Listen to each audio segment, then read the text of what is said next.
Welcome to the Great Security Debate. This show has experts taking sides to help broaden understanding of a topic. Therefore, it's safe to say that the views expressed are not necessarily those of the people we work with or for.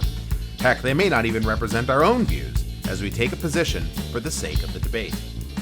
Our website is greatsecuritydebate.net, and you can contact us via email at feedback@greatsecuritydebate.net or on Twitter @securitydebate. Now, let's join the debate, already in progress. So, Hiya. like on the Hugging Face thing, though, I think there's a misunderstanding of the whole Hugging Face breach. And what I mean by that is like, I've heard people say, well, what should we be worried about? Like somebody asking to spin something up internally, their own model, and the CISO saying, well, I don't know if we should do that because of what just happened with Hugging Face, right? I'd like to introduce you all to my good friend Air Gap. And this is an easy answer. He's like, but this is going to be a sovereign model. Well, right? Sovereign model versus, it's sovereign models. There's a bunch of mixed terms in there. You know, sovereign model, something you run in your own Bedrock is still, it's yours. It's a model that is run locally, but it doesn't mean it's disconnected. It doesn't mean that you can't. You can try and put your parameters around it, put sandboxing around it so that that model can't interact with anything else. But what we're seeing in this is that the models have become so good at using their own resources and finding other resources. And much like children, interpret the rules the way you say them, not necessarily the way you mean them. But aren't we missing the point that it's not the model directly? A model in and of itself is actually dumb. Yeah. Right? It's a mathematical equation guessing of what comes next. But it's the capability. Sure, they've been trained on a ton of data, but unless you give it the skills and the tools to actually do something with it, it's just something creating text.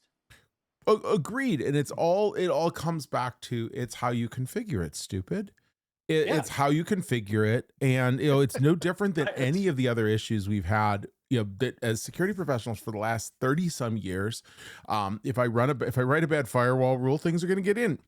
If I write a bad sandbox, it's going to get out. If I don't tell the model, don't do the following things, it's going to do them. But I come back to the child reference. I've had this conversation a lot over the last 7-10 days. You have to treat your models like they're kids, because if you don't explicitly say A, B, or C, they're going to try and find ways around. Back to water will find its way. Water, children, and users, models, and kids will find their way if you based on the parameters you give them. I was growing up. My dad said, I was 16. I'd just gotten my license. Daniel, don't drive to, and inserted a small town nearby. And I thought to myself, yeah, but he didn't say go to a different small town that's further on that goes through the first city. So I did, and I justified it to myself. This is no different. I totally agree. And this is where people are getting lazy, right? Because the way a lot of these tools are being written, I'll just give the guardrails, I'll put it in text, and I'll tell the model itself. Yeah, but you're asking a model to not only do something for you, but also self-police. Right. Wrap it. Like everything else that we've had to do. There's a reason. So your kid analogy, we tell them to lock the door when they come in at night. But there's a reason I have smart things that at a certain time automatically locks the door, because I know it's probably not actually going to happen. Yep. There's backup controls around it. But I feel like there's still a general misunderstanding of how some of these models work. Because I remember somebody made a comment about Perplexity that uses DeepSeek as I think it might be their controller that's kind of proxying between different models. And, it's from the Chinese. Yes, okay.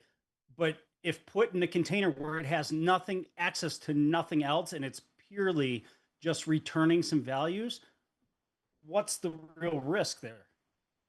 Though I think the risk, well, depends on how isolated the container is. Yeah, I've gone to running DeepSeek, and it's a great model, and I've been enjoying it. But it's run on a device in which there is no Ethernet connected. The Wi-Fi, the Wi-Fi antenna has been disconnected at the board. So you can decide. It's risk management all over again. We decide to what extent we are risk tolerant, and know that when you introduce the potential for risks, they might just get realized. And in this case, it did. These things got realized. The attack, the model. I guess one other element is there were potentially conflicting instructions. Solve this problem and stay within these parameters. And which one wins when the parameters are preventing them from solving the problem? In this case, solve the problem was the prime directive. And so it said, I'm going to solve the problem. Again, much like kids, they're going to do the prime directive and not necessarily look at all the things underneath it. This isn't a pejorative on kids. It's just, I think it's a maturity and it's a logic exercise, and one that we need to become better at being, logic minded. So the prompt wasn't great. But it's not just the prompt. Depending on the model, some of the prompts will tell you that, yep, I adhered to that, and not do it at all. I've had that. I've run into that quite a bit with, I think it was Quen, that use it internally as kind of an orchestrator for different tools and stuff, where it'll tell you, yep, I wrote to disk. I sent it off to memory. Nothing actually wrote. It just hallucinated. It gets to do whatever it wants. Yep. So there's got to be wrappers around it that understand, all right, instead, I'm going to take the context that's coming from the model, and then it's still a pretty static Python function that's writing off to memory, and that's how we're going to do it, and that's how we're going to push and pull from context or from memory. Yep. So Dan, going back when you mentioned air-gapped, right? So the idea of putting in a completely isolated network with no connectivity, but around the parameter piece when you talked about solve this problem, right?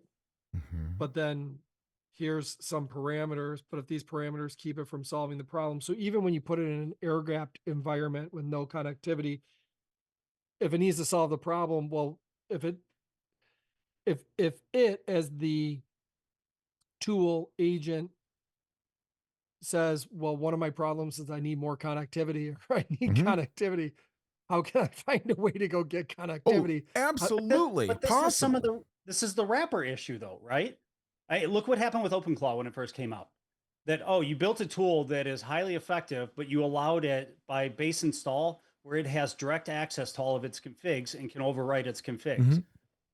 Yeah, that's probably not going to go well. So what you're saying is this is kind of like putting a wrapper around milk chocolate, but storing it in your car on a sunny July day. Yeah. Sometimes the wrapper fails unless the chocolate itself was designed so that at a very high temperature, it doesn't melt out of the wrapper. That's or the wrapper awfully itself. Specific example. Tell us more, Brian. What happened to your car? I'm just saying, like, what if it was a really cheap wrapper that just twists and it's not one of those sealed wrappers, right? Then the question is, even in a nice sealed wrapper, when you open it up, the output doesn't look like the nice chocolate bar anymore. Right. Like you can't even tell what it is. I think there's an analogy in there somewhere, but we'll go with it. Yeah. Yeah. I mean, if you look at it, like something I wrote internally that's doing competitive intelligence gathering, that it is the way we're using models and everything is completely bifurcated. That if it's something that's going out to the internet and it's pulling public information, so it's got that connectivity, it's sitting on this box, it's contained, it's got rules around it. Now, if it's going to touch our data, that's in a totally different container because of the controls that we need to put around it. And it's not an AI element that's allowed to move information between them. Those are already built-in constructs that for us, Azure syncing already has to move it to blob storage. So you're doing the research piece over here. Once that research is put together, now you're pulling that data, not using the AI tool itself pulling over, but now you're pulling that data saying, okay, here's the data set, the competitive analysis. Yeah. Here's our information. Let's do the comparison. 100%. Yeah. And they don't know about each other at all. That all what's running in Azure that you can interact with just says, oh, I've got a semantic model. It's got all of this data in it. So I'll answer from that semantic model. The only I was thing about that to ask where you understands, get this Azure from. it's, well, it's a hybrid of, I don't know, 2 services. I haven't figured that Or out it's yet. the rash you only get thing after that really using knows- Microsoft Teams. Yeah. The only thing that knows about the 2 different environments is Claude, which I'm using to build them, but I run all the commands. I don't let it do anything itself. Yeah. But let's turn this to the other direction, because I think there's also the reality here is that the system worked exactly as it should or could. And this is a harbinger of the things we as security professionals and increasingly, AI leaders, because security CISOs have become more and more entrenched in the AI world, that we need to expect will happen and figure out how to defend, prevent, minimize, account for, and respond to. I think that this is not an anomaly. I mean, again, nothing went wrong with the working system. What went wrong was the parameters. What went wrong was the levels of protection. What went wrong was the detection, because it took a long time to figure out that this had even happened. I mean, I think this is a great model, a great learning instrument for the things we're going to need to deal with in the future. Beyond, if we can get our heads out of AI is going to help us learn more vulnerabilities about our software, which is good. Don't get me wrong, good stuff. But this is the kind of stuff, and I'm an infrastructure guy, so this all comes back to infrastructure mindset. This is the stuff in the infrastructure world that we're going to need to make sure we think about in a way we likely haven't to date. Totally agreed. That's I come back to the Rounders analogy, right? You can't lose what you don't put on the table. It's kind of the same thing, right? That if you are going to give a skill to one of these models or tools or something, expect that it's got the high potential. It's going to be used for the wrong reason. Yep. Build guardrails that are outside the model. And with something that does not have the innate processing to think about the question, just because you can doesn't mean you should. Right. It can, and it will use it. Again, unless we go extra steps to prevent it, understand that it happened, reduce the chance that it will happen, etc. So it's a really interesting case, and I think it's and then we come to find out that additional, that I think OpenAI, sorry, not OpenAI, I think we saw that Anthropic had the same issue. They came out and said, yes, we attacked other people. I think we saw that maybe it was Perplexity. There was another few that all came out and said this. And that whole thing is really interesting too, because we've gone from a world, and these are public companies or near public companies, saying, guess what? We attacked other people publicly. I just can picture the general counsels in those places going, no, don't say that. But it's an interesting shift from very closed attack, either attacker or target, to a really wide open, because it's a feature now. Like this, look what we did. It's just such an interesting philosophy difference. What do you guys think?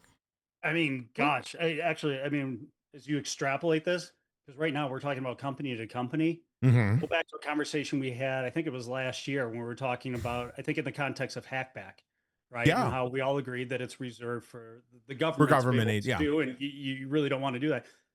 Is it just a matter of time before one of these models are spun up in a way where it's going to decide, hey, well, I'm built to defend this environment, therefore I'm going to have to respond in kind to try to make sure that it's defended. Now we've got a global incident.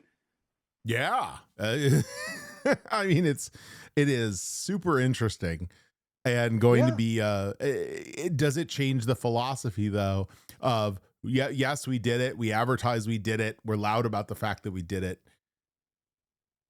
But Dan, is it true though that they did it? Because when I just went in and asked ChatGPT specifically around Hugging Face, it said, I can't confirm that a real Hugging Face breach, quote, Hugging Face breach by an OpenAI agent happened, nor the specific details you listed, 17,600 actions, 0 days FBI report, model labs, etc.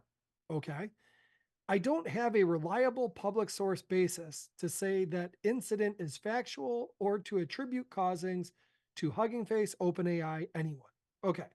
Then it goes on to say, but that said, on your interpretation, if an agent is explicitly tasked to do offensive actions, that can explain the quote behavior, but it does not excuse the containment failure.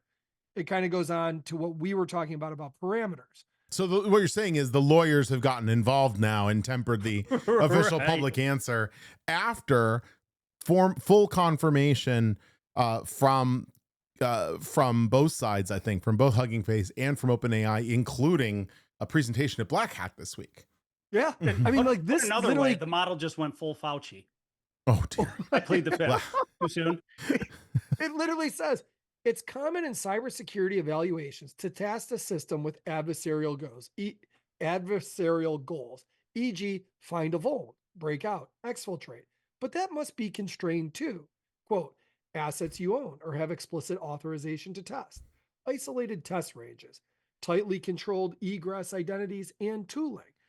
If an agent reached and affected real third-party infrastructure, the root cause is almost never Hugging Face's parameters. It's typically the evaluator's environment and governance. No poop. The model just asked me if I wanted to play a game. We were just playing a war game. It was supposed to be simulated. Then all of a sudden we're at DEF CON, whatever. I don't know. Oh. And by the way, just as a counter to that, the statement here from OpenAI on that day was, we consider this incident to be an unprecedented cyber incident involving state-of-the-art cyber capabilities, and we are responding accordingly. We're sharing preliminary findings at this stage to help defenders understand what happened and to help calibrate on what models are now capable of. So somebody somewhere has asked the model to respond differently, which also leads to, can you trust the answers you get out of ChatGPT? And this is, I keep coming back to, because a common question that I've heard around the industry, what has Mythos changed for us? I mean, you could ask the same thing with Fable 5. Yeah. But changes nothing. We're still doing the same work that we've always been trying to do, minimizing the attack surface. Yep. And now it's just even more important. But the basics are the basics for a reason. Blocking and tackling, get them done. Yep. Yeah.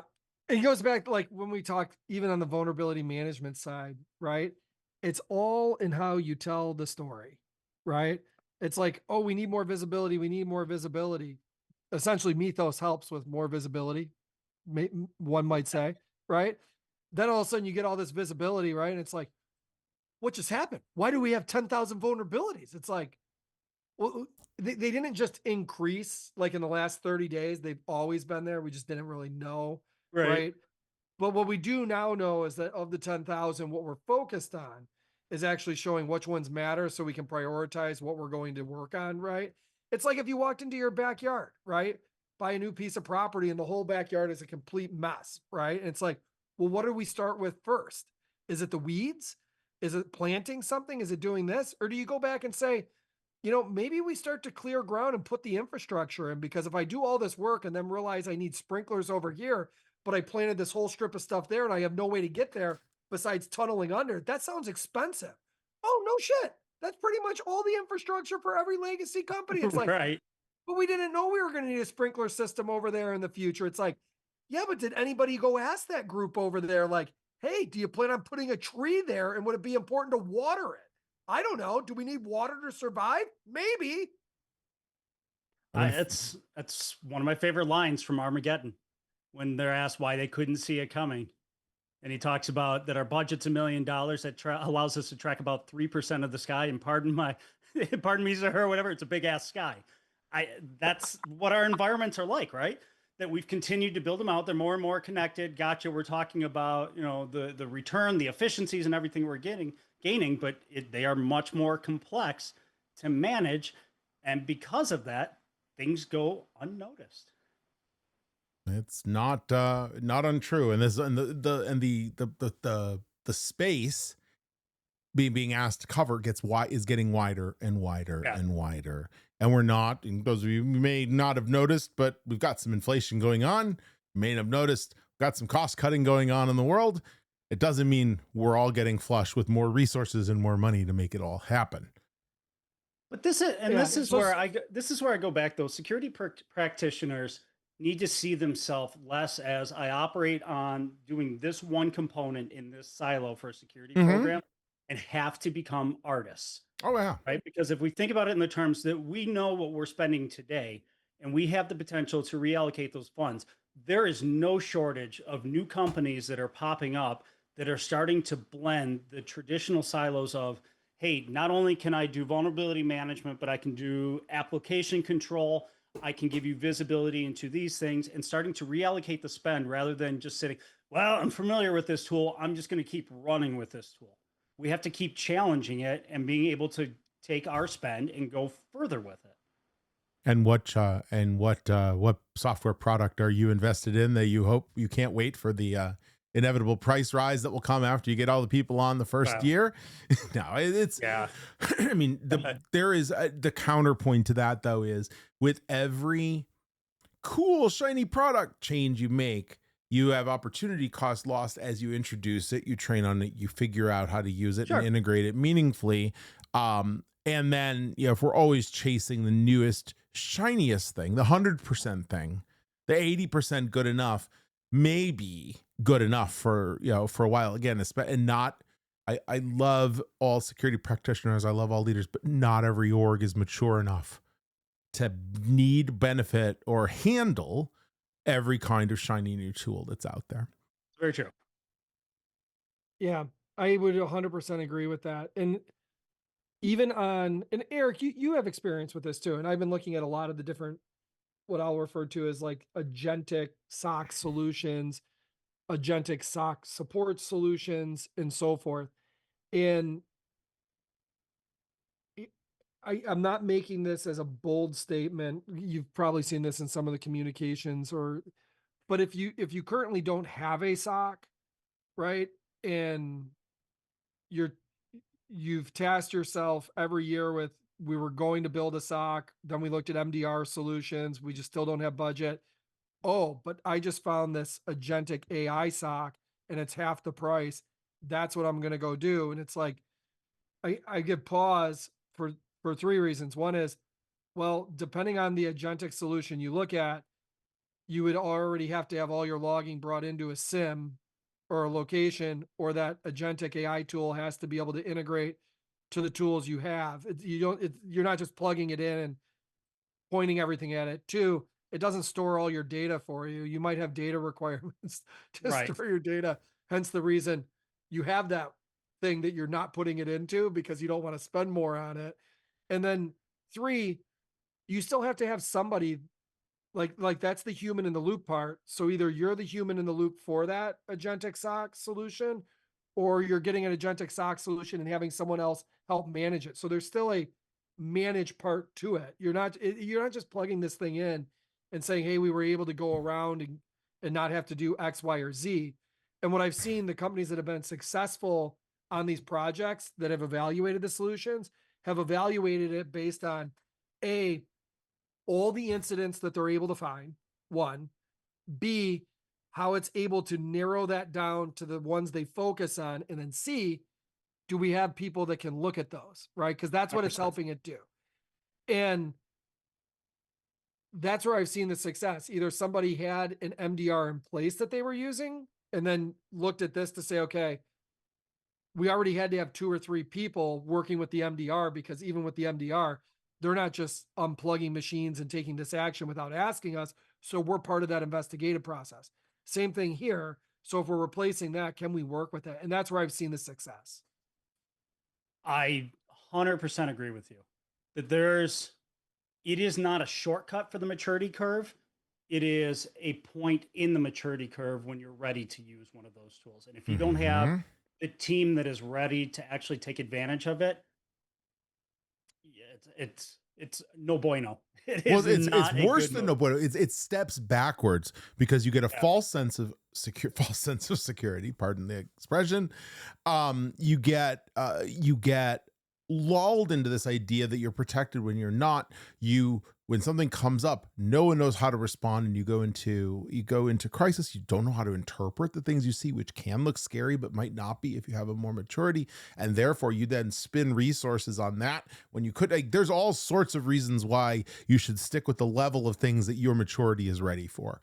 But I also think you should spend time knowing what it is you've got before you try and outsource it, before you try and have somebody else interpret it for you.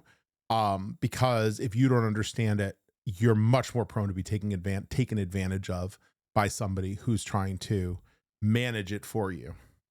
Totally. Think about financial advice. You go to a financial advisor. Are they bending you over? Are they taking things that are good for them in terms of the referral fees that they get when they buy an ETF or buy an equity on your behalf?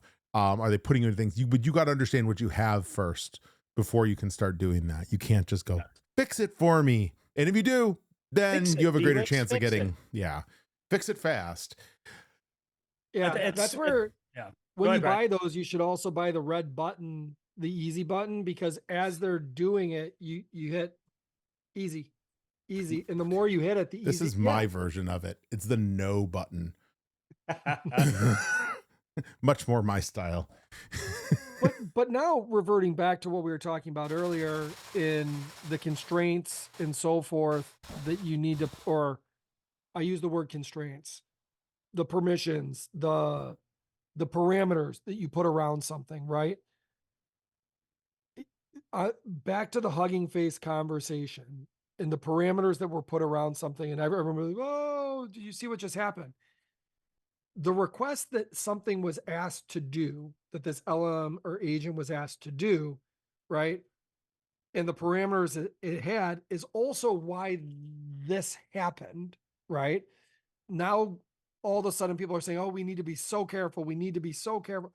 I love the fact that people are saying we need to be so careful, but do you understand what you need to be careful with, right? And I think there's the education curve or understanding curve of what happened over here and what you're actually doing internally, right? And what careful means to what you're building, right? Versus what this was. Well, you could call that situational awareness. Like understanding context. What am I doing? What are the parameters of it? What are the pros? What are the cons? Like, just go in knowledgeable. Don't just send a prompt because, I thought of a prompt. Like, this is not, none of this can just be done whimsically. Whimsy, I think, is the greatest enemy to the organizational security, to integrity of all of this stuff. Too many people are just plopping things into a prompt and going, cool, let's see what it does, without thinking about it first. Have you ever heard the term, Dan or Eric? Did your father ever say to you, right, when you were hanging out with Dan, like, Eric, why'd you do that? And you said, well, Dan told me to. And your father said, well, Dan told you to jump off a bridge. Would you jump off a bridge, right? And you're like, yes. Well, which bridge? Right? It depends. It depends. The little bridge, the little toy bridge in the backyard that's about this tall. So I see this as one of the fundamental, what I will refer to as issues or problems that we're trying to solve around AI, right? Is the sense that as models are built, right, as Mythos was built, etc., the level of capability that increases in the ability to ask it to do something. Does the model understand that when you ask it to jump off a bridge, and then you come back to it and say, why'd you jump off the bridge? And it's like, because you asked me to jump off the bridge. You're like, great point. If I ask you to do something, you do it, right? Yep. And then let me put some more parameters around that. Essentially, what we're saying we need to get better at is basically like white labeling and black labeling. Expand. AI. Well, because in an environment, like as we white label stuff or black label stuff of what's good, what's bad, etc., the idea of building parameters is exactly that. Not every user understands the parameters they need to build. So that needs to be done by teams that are helping them use AI. But to your point, if you're allowing like how you allow AI to be used and understanding how AI functions or how a large language model works, or the difference between air gapped or doing a sovereign model locally on this group or this area and this environment, right? Like you were talking about the different environments you have. If you essentially ask it, like Eric, to jump off a bridge, Eric, would you jump off a bridge? It depends. So if I said, Why? Eric, would you jump off the Mackinac Bridge in the middle? Definitely not. Context Yeah. matters. Context matters. Context matters. And I guess what I'm getting at here, Dan, is to your point, the prompting and the things that you ask it to do and what it can come back with, right? Or what somebody in your organization could ask of something and what it comes back with. Essentially, like when you ask after the fact, Eric, why did you do this? Well, Dan told me to. If Dan told you to jump off the Mackinac Bridge in the middle, would you? No, I wouldn't, right? But that's not something that's built in, like when we talk about intelligence and you were talking about AI in the sense of it's mathematical, right? When we talk internally about the things that, whether it's Anthropic, OpenAI, that they're doing to say, okay, when things are asked of a model to do X, or things are asked of a model to do Y, right? And I guess where I'm going with this, a long way of saying, the person that you're asking is different than the model you are asking. Right. The Yes. human part versus the model, Well, right? and also realizing, I mean, the guardrails that we try to build into models, context is a point in time perspective on what's going on in a conversation, right? That if we think about how the models work, that at the very beginning, I input something, it outputs something. That output now gets appended and is now part of the new input when I ask something new, right? So at some point, you eclipse the context window of a model. So what's it do? Hold on, I've got to shrink the conversation. Depending on how it shrinks it, context changes. So we're, to a certain extent, we're kind of resetting, right? So something that might have been nefarious that I was trying to get it to do, now when it's shrunk down is, well, that's not actually too bad. You're not trying to make a bomb. I can see now that you are actually, you're playing somebody in a play that is looking to make a bomb, and we're just role playing at this point in time, right? So we have to be really careful when we try to rely on the models to be self-policing. They're not built to do that. But the flip side of that is those are the ways exactly that people have already used to get around the built-in protections. Pretend I am my grandmother and she was telling me her social security number because I'm family. Like these kinds of things that are, they were one of some of the earliest prompt poisoning and prompt methods to, you know, to get data out. So then the question is, should the protections not be there at all? That's kind of what I'm getting to. Like, but how you social engineering someone is how you social engineer the prompt. But to Eric's point, though, that would say that we don't ever put the protections, the policing protections in at all, because we just know that they'll get blown away. So no speed limits because we know no one will follow them, but you should all know what the speed limit is. I don't want to make it binary and say don't put anything in there, because I think it helps, but it's marginal helps, right? You use Brian's context, right? That if we think about it in the human context, we have the same problem with humans, right? The social engineering is the potential risk is a function of what they have access to.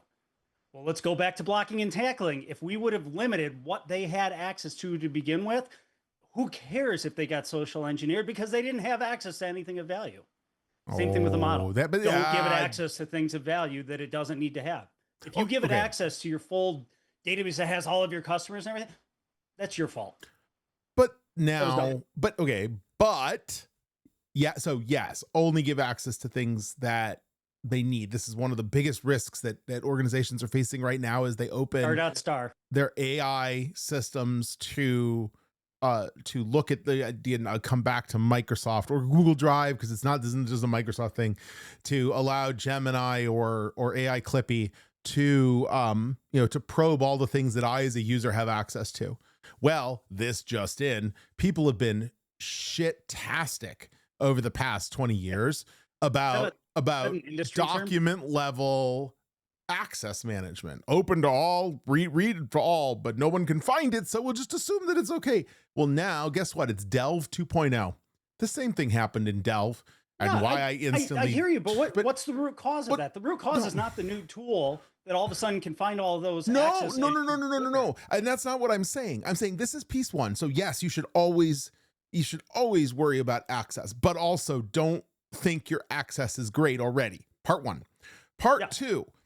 What you described though, Eric, takes us back to and to 1999 era hard outer core, squishy in the center mindset, which is, if the outside is hard, nothing can get in, and therefore the things that can get in we don't have to be as good about the things on the inside. And that has been proven many, many times to not be an effective strategy. By the end of the 90s, we were ready to say that was done. In the early 2000s, we knew that was a bad move. So I'd be loath to see us go back to that kind of mindset. Just a worry based on what you said. I'm not saying just build a moat around the model and hope for the best. Well, good. Yeah, I was gonna say, like, I can understand that, Dan. Like the idea that when everybody just focused on prevention, right? Like, okay. Well, preventing you from getting in, from getting to the edge. The whole idea of assumed breach. Now, the difference there is, like, when I look at the way, even vulnerabilities, the way things are used, it's going back to what Erik said about something mathematically. Somebody creates a program so that when they get in, then this runs, and then do this, and then do that. And you have to build those things and put it in, like the way 0 days were built, etc. And then you go back and build another feature and put that in. AI is a little bit different in the sense that as you build a model, right, and ask it to do things, and it's going out to figure out, instead of you having to go back and then try this, now do this, now go back, try this, do this. It's doing that like this, right?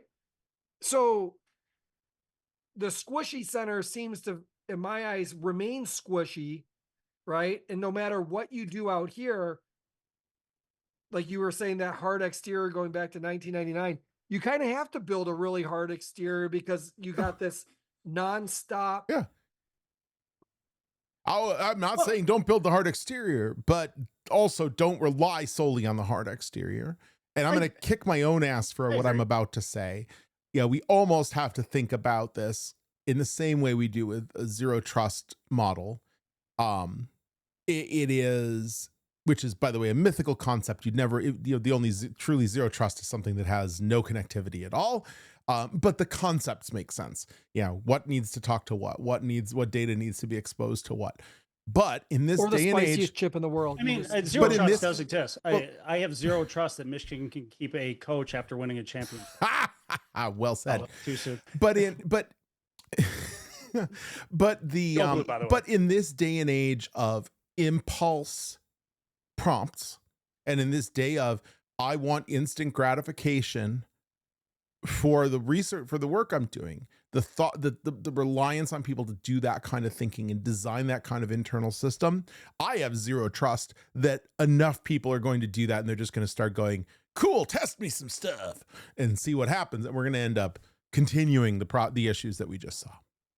Yeah, philosophically, I mean, I get where you're going with going back to the hard exterior, the squishy center, but we've really never seen anything like what AI can do, right? There is zero predictability on what could be asked or what the model will actually do with what's going to be asked, right? So we're trying to build guardrails within a model with an unforeseen future of how it's actually going to be used. So I really think the best thing we have to lean on is that harder exterior, and it's almost like a dual exterior, right? There's the hardened wall that sits around the model, what you give it access to, the tools that it can do, the skills, connectivity.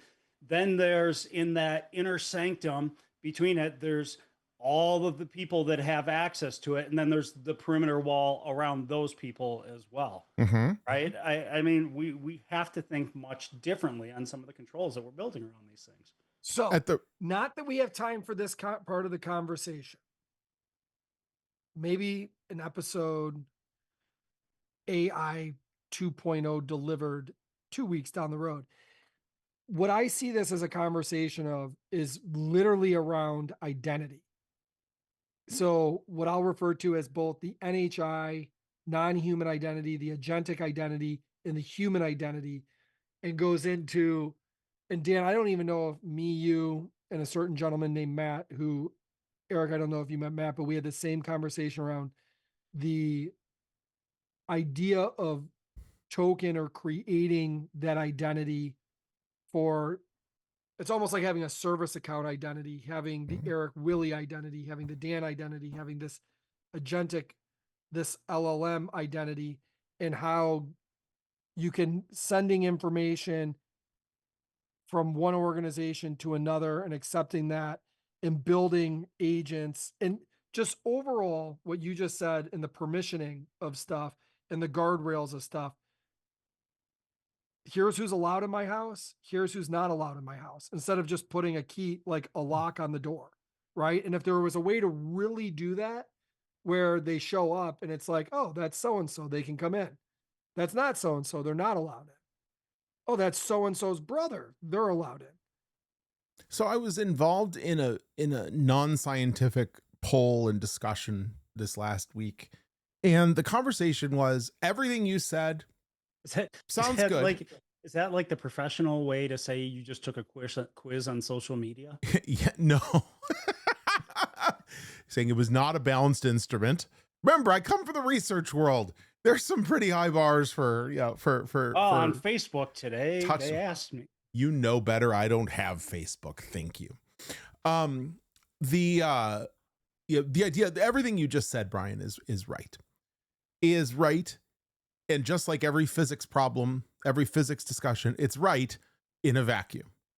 But the reality is, and the poll and the discussion was, how many of you, even in the more mature tech organizations, are actually using dynamically generated identities for all of your agents, or how many of you are using more blanket, single sourced reuse identities for these kinds of things? And the answer was overwhelmingly that no one is near that model yet. No one is near the non-human identity scale juggernaut that people are, that some of the software vendors are using to talk about. I think it's coming, it's down the road, but right now people are just managing service accounts. One service account. I was about to say, the problem is identity really hasn't been like a true focus. Oh no, right? But I want to be careful that we don't try and demonstrate that, or try and intimate that this is happening at millions and millions and millions of identities in scale. Yeah. This is happening on 7 service accounts that are being used to generate everything. And that one service account is being given broad access because that service account is the only thing being used to generate access. So I think we're still in a 1995, Windows service account problem. We are not yet ready to deal. We're nowhere near ready to deal with the dynamically generated agent-based identity access problem. Which is why I still think people are going to use the broad service account with every entitlement ever and run these tests. So what you just said is still the key, that even if we were to break things out, and so I'll pick on the Microsoft environment because that's where most knowledgeable. Because it's so easy to do. I mean, if we broke everything and it's got its own service principle, gotcha. The fundamental issue is still a lack of understanding on most practitioners on how things actually work within those environments, because they're constantly changing. So you will run into everything being way over provision, which unwinds the having. That's great. I can see a unique account that just destroyed us. It doesn't really change the outcome. Right. And when you kill it, you kill the entire company.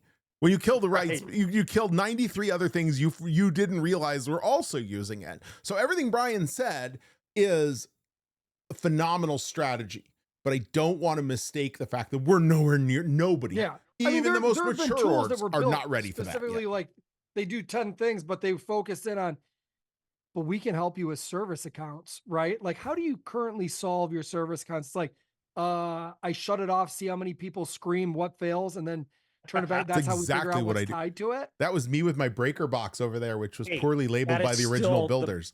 I that don't is know still what the goes best off. technique. Exactly. Okay, Green that task was me in work. the sprinkler system. Yeah. How do I figure out? It shows I have 6 zones, but I know there's 8. Turn this one on, walk outside. What's sprinkling? There it is. Yep. I do the same thing with power in the house. Hey, Yeah. Jen, hey, I'm going to turn off this breaker. The Let me breaker. know which lights just turned off. It's the breaker. And then you're like, I got to label these. But you're like, man, what do I label this one? Because it's these plugs plus those lights. Well, that's and has exactly half what of that room over there. That's exactly what my breaker box looks like, with one, the wrong thing that the builder wrote, and then the right thing in Sharpie on the breaker box with literally fridge plus 2 plugs outside, but not the third one to the south, all the way to the south. Yeah. It's the same thing here. Final I've note got here. Oh, go ahead. Oh, I was going to say, it's the same thing here. I got a plug in the middle of the floor here that sits under the desk that we had the electrician put in that we paid for. He forgot to put it in. So being lazy and set up because the walls were closed up. So why wire it into the actual room so it's tied together? No, if you go flip off utility room, which is supposed to be 2 rooms downstairs where the Coming furnace from the is back. and then the workout room, that's supposed to kill those. No, it kills all the computers and stuff in here. Oh, Totally makes sense. that's how it goes. But now we've got this service account that is, IT service account 42. That's the name of it. Now, how do we get into meaningfully saying this is AD Global Admin, and it's this, and it's got printers, and it's got this, and if you turn it off, like, this is CMDB 101, and we're 20 years into trying that. That says that if somebody wants a service account, they have to put in an access request, which creates a ticket and goes to this team. That team's going to ask, what is it being used for? What applications? And then they'll pass it to another team that actually has to create it. And then a month later, I finally get my account. It'll work. Yeah, this is why I like startups and scale ups. Your whole answer there, Eric, is why I love working with smaller teams. The last thought here, you guys were talking about creating a hard perimeter with a gushy inside center. And all I could think about was, what candy would that be, or what dessert? It was Squishers and it got me gum. thinking, no. One of my favorites, mochi ice cream. Because mochi in itself is really soft, but if you put it in the freezer, it gets a hard exterior, but still has that soft ice cream interior. But note to self, if you leave your mochi ice cream out, then it becomes a gooey outside and a gooey inside. I have no idea how this relates to security, but be careful in these hot summer months. I was thinking the Lindt chocolates, right? Because you've got the chocolate exterior, and then inside it's like a mousse or something, depending on what you're getting, or a jelly. And we were talking about the wrappers with the chocolates and how they melt. So a lot of, maybe that's what the tie-in is. Or what we really need to be, and we're not allowed to be this in the US, is the Kinder Surprise Egg, which is chocolate on the outside, but a nice hard area protecting the real prize, which is a plastic spaceship that you build afterward. These are not allowed in the US because we have a rule that says no food can be had that has non-food inside of it. Keep in mind, the egg is probably 2.5 inches tall. This is not something you'd mistake, but we can't have it here. But when you go to Canada, I had one 2 days ago when I went grocery shopping in Canada, and it was delightful. And it reminds me that soft, then hard, and protect the real center, the real treasure in the middle, which is the real plastic toy. It's a wonderful thing, but it's just 30 miles out of reach. Thanks for joining us, everybody. We're out of time. It was wonderful to talk, Eric and Brian. And thank you to the listener for being here as always. You can reach us on our website, distillingSecurity/security debate. You can email us you can reach us at securitydebate@distillingSecurity.com. Join our webpage. Wow, I'm just not doing this at all. I'll do this again. click here, click here. Like, hit subscribe. Thanks for joining us. Eric, Brian, always a pleasure debating.